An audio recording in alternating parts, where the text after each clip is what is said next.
Chapter 3. Trouble. The next morning, Father woke Tigre before daylight. A candle burned dimly at one end of the room. The air was chill. Mother and great-grandmother were in the kitchen, making atole. Concha was still asleep. Tigre shivered in the thin cotton clothes he had worn to bed the night before, his only protection from the cold. He ached all over. He could hardly move in his hammock without pain. He sat up, still half asleep, then fell back again with a groan. "I feel bad," he said. Father said nothing. Tigre could hear him talking to Mother a moment later just outside the door. They were talking about him. "Let him be," Mother said. "He worked too hard yesterday. He is only a boy. Tomorrow he will go with you again." Then he heard great-grandmother's voice, strong with the disapproval. "It would be better if you worried as much about his character as you do about his health. He is always ready to begin things. He must learn to finish them as well." Tigre closed his eyes tightly, but try as he would, he could not go back to sleep. About an hour later, he got up. He bathed and dressed, every movement starting new aching in his back and limbs. "I really must have hurt myself chopping down the trees," he thought. Outside in the yard, Mother was washing clothes under the roble tree. Great-grandmother served Tigre his breakfast silently. He could not meet her eyes. "I will get in some wood before I go to school, Mamich," Tigre said, but great-grandmother would not answer. After breakfast, he went to the bush at the edge of the village. He made several trips and carried home enough wood for several days. He was ashamed to follow Father now. All day as he sat in school, there was the thought of Father between the lines of his lesson book, Father chopping the trees alone. At last Don Alfonso dismissed the class. The other boys were going to the plaza to play ball. "Come on, Tigre," his friend Petuch called, but Tigre shook his head. As soon as he entered the yard, he knew that something had happened, for he could hear Mother crying. And as he reached the house, he saw two strange guns leaning against the outside wall of the house. That meant strangers inside. He should have known all along that something was going to happen, Tigre thought. All day he had had the feeling that bad luck would follow his failure to go with Father to the milpa.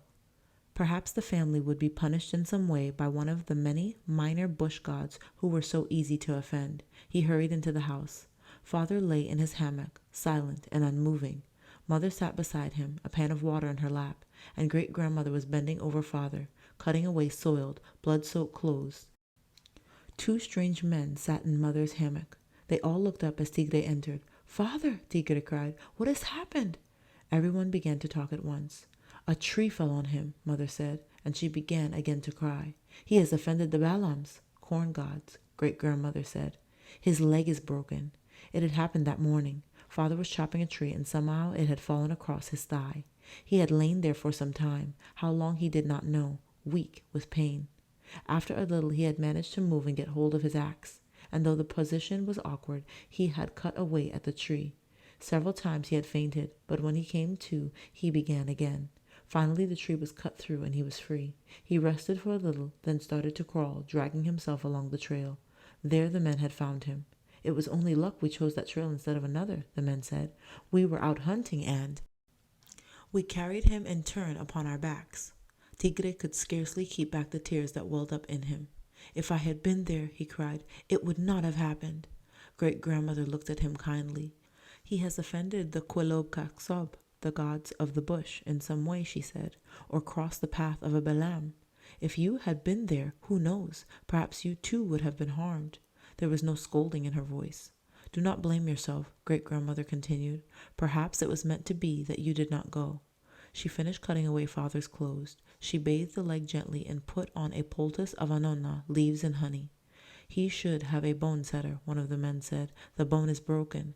Tigre looked at Mother. There was no bone setter in the village. "In the head village there is a bone setter who is also a medicine man," the man said.